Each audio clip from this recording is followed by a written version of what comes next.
उपविभाग निहाय वाळू घाटांचे नियोजनबद्ध हे आता लिलाव। वर्ध्यामध्ये उपविभागातील वाळू घाट लिलाव प्रक्रिया आता सुरू झालेली आहे। लिलावानंतर अवैध उत्खननावर आता कडक नियंत्रण असेल। या संदर्भातील आता माहिती समोर येते। सूर्योदय ते सूर्यास्त करता वाळू वाहतूक येणार असल्याची माहिती जिल्हा खनिकर्म अधिकारी श्रीकांत शेळके यांनी या संदर्भात माहिती दिली आहे। लोकांपर्यंत लवकरात लवकर रास्त दरामध्ये वाळू पोहोचावी हा एकमेव प्रमुख उद्देश या नवीन शासनाच्या धोरणाचा आहे, वाळू धोरणाचा आहे। त्याप्रमाणे घरकुलांसाठी काही लोकांसाठी वाळू उपलब्ध करून देण्यात येणार आहे। नवीन शासनाच्या GR नुसार 30/4/2025 चा जो GR आहे त्याच्याप्रमाणे घरकुलांसाठी सुद्धा वाळू उपलब्ध करून देण्यात येणार आहे। आणखीन एक महत्त्वाची बातमी, स्मशानभूमीकडे जायला रस्ता आणि पूलच नाही अशी परिस्थिती ओढावलेली आहे। नागरिकांना याचा त्रास सहन करावा लागतोय।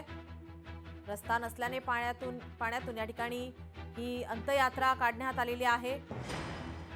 जळगावमधील ही दृश्य, स्मशानभूमीकडे जायला रस्ता नसल्याने या ठिकाणी पाण्यातून अंत्ययात्रा काढण्यात आलेली आहे।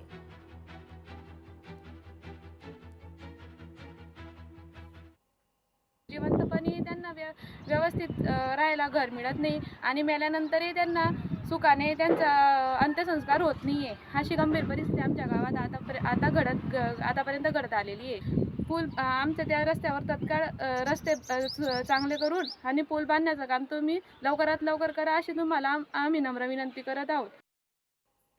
कोकण रेल्वे मार्गावरील एक्सप्रेसच्या वेळापत्रकामध्ये आता बदल करण्यात आलेले आहे। 12 जानेवारीपासून आता वेळापत्रकामध्ये बदल करण्यात आले। दिवा सावंतवाडी एक्सप्रेसच्या वेळेमध्ये आता बदल करण्यात येत आहे।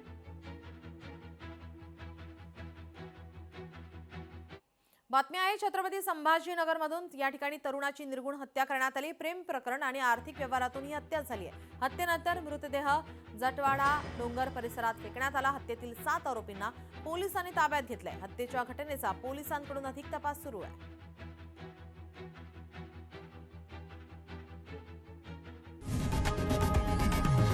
लोकशाही मराठी ऐका, पहा, जागरूक रहा।